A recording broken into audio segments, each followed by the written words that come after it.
So when we make our pumpkins today, we're gonna start by making a large oval right in the middle of our paper. We want to leave a little bit of room on the top and a little bit of room on the bottom. So we're just gonna start with an oval in the middle of our paper.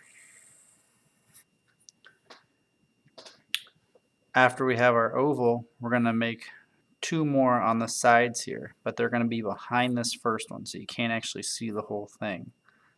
So when I go around, I'm just going to start it, go kind of on the side here, and we'd pretend that it was still going behind this first oval. I'll do the same thing with my second one over here.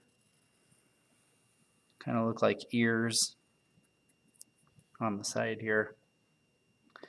But what I want to do is I want to repeat that step one more time. Again, I'm just going to make another oval, but I can't actually see the other part of it because it is behind this one right here.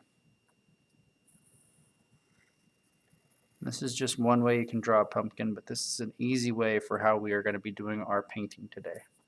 Now I've got all those different sections.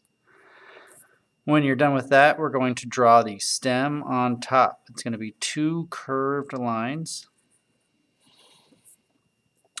And then when we connect this, since we're wanting it to look a little more 3D, have a little more form, I don't want to make just a straight line so it looks flat. I'm going to connect it with an oval so it looks like it's part of the stem. The stem was cut off right there.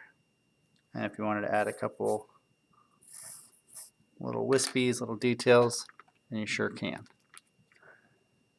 Then we'll go through and trace these. We'll be using oil pastels to trace our lines. And this is just going to make our lines pop out a little bit more. So when we are ready for painting, we kind of know where our spaces are. And this actually will help kind of keep the paint contained because the oil pastel resists the paint, means it'll stop it or block it.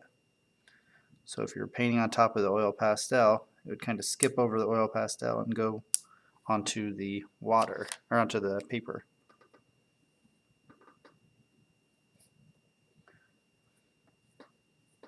Just going to trace those.